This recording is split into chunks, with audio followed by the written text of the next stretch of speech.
the Alliance Tyre Day. It's the driest day of the year so far, which is a bit of a surprise. When we were planning it a few months ago, we were like, we don't want it when people are busy, so we can't do it in September. We maybe do it in November, but then it'd be too wet, so we've ended up with the end of October. Everyone's just arriving now. They're all having something to eat. They're all getting the blood pressure checked as well, because tyre pressure is important, but so is your blood pressure. So the field nurses are here doing that. We've got a hole over there that we've dug, and we made a sand sandwich. So we put layers of sand. We've driven over it with different tyre pressures to show the difference in the distortion in the soil. What was really interesting to see that with a low pressure on a VF tyre, we only sunk in about that much, whereas on a high pressure and a different normal standard radial, it was out of our cultivation depths. We've done damage. We've done some footprint testing, which was really interesting, climbing under a tractor, throwing sand at the tyres. Something I'd never thought I'd be doing one day. We've done a traction test behind you. That's however many rotations of the tyre, then we changed the tyre pressure.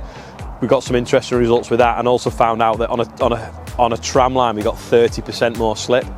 We've got all the machines here that are on Alliance tyres, the telehandler, the wood chipper, the muck spreader. Yeah, the soil type today is sort of a loam over clay, about 6 inches of topsoil. It can get very sticky when it's wet, but it's clay underneath. You know, it's amazing what they do grip like. And something I hadn't realised as well, they were explaining the tread shape, and they've designed it so as the tyre wears, the shape will start to twist, which then keeps the same traction even though you've lost.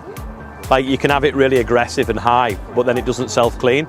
But as it wears, they change profile. And that's something I'd never noticed. I'd seen it, but never realised why. I just thought it was just to look good.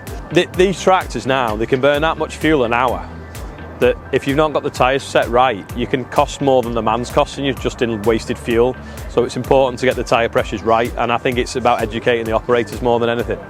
You know, if you're out there burning fuel, you want to make sure that you're only using the bare minimum. So the 2728s have both got central tyre inflation, and that's phenomenal really, especially when you start seeing the difference that tyre pressure can make. And you know, if someone's actually using it properly in the cab and it's dead easy, you just tell them you're in the field, then it can be saving their wages, if you get me, by having the right tyre pressure.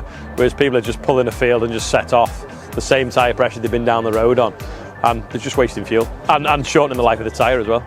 But yeah, there's a barbecue in a bit, so should be good, and there's plenty of people here already. So considering it's, what, 10 o'clock, and as soon as everyone's cleared off, we're going to drill this field with barley.